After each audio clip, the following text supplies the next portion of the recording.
आप सभी का स्वागत करता हूं। आज की चर्चा बहुत महत्वपूर्ण है। आज बहुत पावरफुल स्टोरी लेकर के आया हूं जो है वन मैन ओनली हैंड कैरेली की। कौन था कैरेली? आज पूरी चर्चा करूंगा। एक मिलिट्री की सोल्जर की आज कहानी आज आपको बताऊंगा, जिसको सुन करके आप कहेंगे कि कोई भी व्यक्ति यदि चाह ले तो पूरी कायनात को बदल सकता है। कोई भी लक्ष्य इंसान के लक्ष्य के प्रयासों से बड़ा नहीं। हारा तो वो इंसान है जो कभी लड़ा नहीं।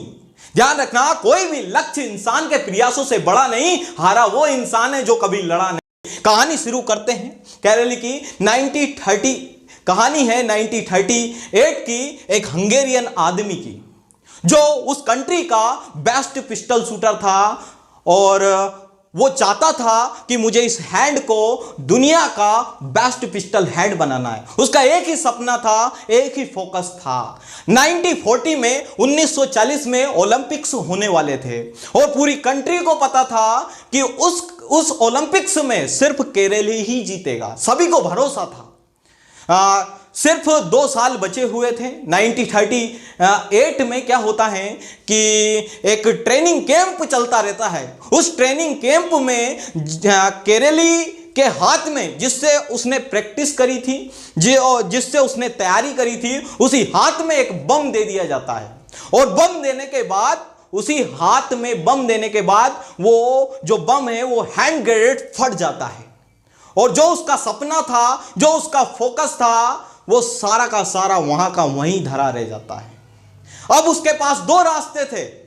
या तो वो पूरी जिंदगी उस हाथ को देख करके किसी कोने में जाकर के पड़ा रहे, और एक वो सपना उसका था कि जो उसका सपना था, जो उसका लक्ष्य था कि मुझे इस हैंड को दुनिया का बेस्ट हैंड बनाना है।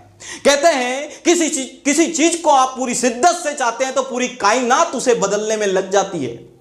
तो उसने उस पर फोकस नहीं किया जो उसके पास नहीं था, उसने उस पर फोकस किया जो उसके पास था, और उसके पास था लेफ्ट हैंड, और उसने इस लेफ्ट हैंड की तैयारी कर दी। उस लेफ्ट हैंड की उसका 1 महीने तक हॉस्पिटल में ट्रीटमेंट चलता रहता है, इलाज चलता रहता है। सही 1 महीने बाद वो हॉस्पिटल से उठ करके बाहर आ जाता है, मैदान में आ जाता है। कई लोग मैदान से पहले, जीत से पहले मैदान छोड़कर भाग जाते हैं। कई लोग जीत से पहले मैदान छोड़कर के भाग जाते हैं, वो कभी लक्ष्य प्राप्त नहीं कर सकते। किंतु केरली ने ऐसा नहीं किया।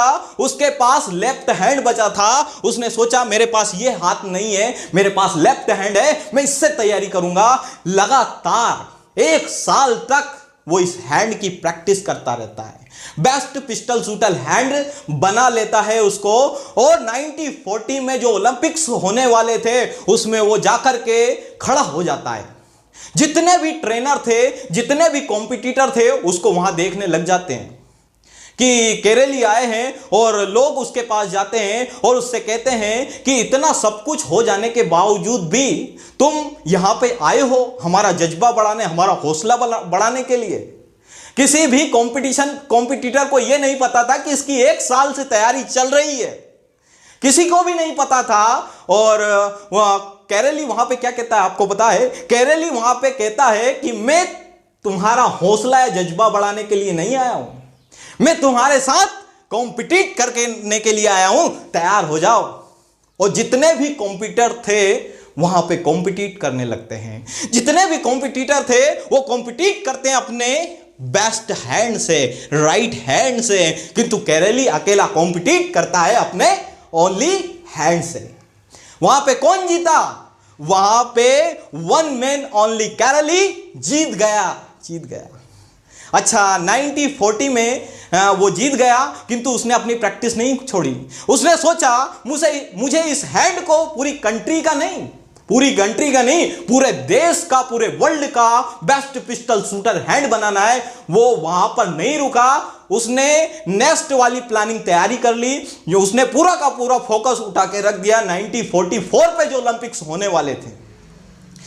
लगातार 4 साल तक वो फिर से मेहनत करने लग जाता है और जो 1944 तक वो तैयारी करके रखता है, अचानक से एक वर्ल्ड वॉर की वजह से वो जो 1944 में ओलंपिक्स होने वाले थे वो कैंसिल हो जाते हैं। किसी कारणवश वर्ल्ड वॉर की वजह से वो कैंसिल हो जाते हैं। वो दुखी नहीं होता है, वो निराश हो जाता है, थोड़ा सा टूट जाता है, किंतु उसने अपनी प्रैक्टिस नहीं छोड़ी। उसने पूरा का पूरा फोकस उठा करके रख दिया 1948 पे जो ओलंपिक्स होने वाले थे। पूरा का पूरा फोकस 8 साल तक लगातार मेहनत करी कैरेली ने, 8 साल तक लगातार मेहनत करी। अब मैं बात करूं कैरेली की, 1938 में उसकी एज थी 28 साल, किंतु 1948 में उसकी एज हो गई थी 38 साल।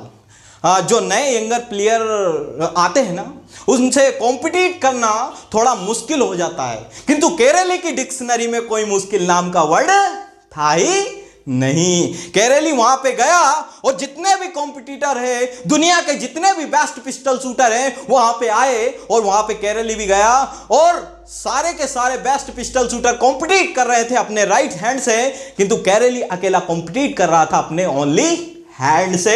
वहां पे भी कौन जीता? वहां पे भी वन मैन ओनली केरली जीत गया, किंतु उसने अब भी प्रैक्टिस नहीं छोड़ी। उसने पूरा का पूरा फोकस उठाकर रख दिया 1952 पे कि मुझे यहां पे भी नहीं रुकना है, मुझे पूरे विश्व को बताना है, मुझे विश्व लेवल तक बताना है, मुझे इस हैंड को दुनिया का बेस्ट हैंड बनाना है और मैं इस हैंड को बेस्ट हैंड बनाऊंगा। 1952 पे उसने फोकस डाल दिया पूरा का पूरा और जितने भी दुनिया के वहां भी कॉम्पिटिटर आए, जितने भी थे लोग वहां पे आए और जितने भी कॉम्पिटिटर थे वो कॉम्पिटिट कर रहे थे अपने राइट हैंड से। वहां पे भी अकेला केरली कॉम्पिटिट कर रहा था अपने लेफ्ट हैंड से और वहां पे भी कौन जीता? वन मैन ओनली केरली जीत गया। वहां पे भी जीत गया। उसने पूरे इतिहास की हिस्ट्री को साफ बदल करके रख दिया कि ऐसी परिस्थिति में, ऐसी घटना होने के बाद भी एक ऐसा व्यक्ति जो टूट गया था वो फिर से खड़ा होकर के पूरे इतिहास को बता दिया। कोई नहीं जीता था लगातार, उसने आज तक पूरे इतिहास की हिस्ट्री में नाम दर्ज करवा दिया और लगातार केरली एक ऐसा व्यक्ति था जिसने लगातार 2 मेडल गोल्ड जीते थे। ऐसा आज तक कोई हुआ है? आज कई लोग क्या करते हैं कि मेरे पास ये नहीं है, मेरे पास जो व्यक्ति वहां पे भी केरली जीत जाता है। आप एक लूजर के पास चले जाइए जिसके पास 1000 बहाने होंगे वो ना करने के कि मैं इस वजह से फेल हो गया, इस कारण में फेल हो गया। उसी तरीके से आप एक विनर के पास चले जाइए, उसके पास 1000 बहाने होंगे वो ना करने के, किंतु एक बहाना वो करने का होगा जिससे वो कर जाएगा। तो मैं चाहता हूं कि वीडियो सबसे ज्यादा आप शेयर करें फर्स्ट ऑफ ऑल, ताकि हर व्यक्ति इस चीज को जान सके। कोई भी लक्ष्य इंसान के प्रयासों से बड़ा नहीं, हारा तो वो है जिंदगी में जो कभी लड़ा नहीं। तो मैं चाहता हूं कि आप हमेशा कोई भी लक्ष्य हो उस पर प्रयास करते रहें, you will be success in your life. आज मैं चाहता हूं इस वीडियो को सबसे ज्यादा आप शेयर करेंगे, फेसबुक पर, ट्विटर पर, इंस्टाग्राम पर आप इसे शेयर करें और चैनल का सपोर्ट करें। मैं हृदय की गहराइयों से आप सभी का स्वागत करता हूं।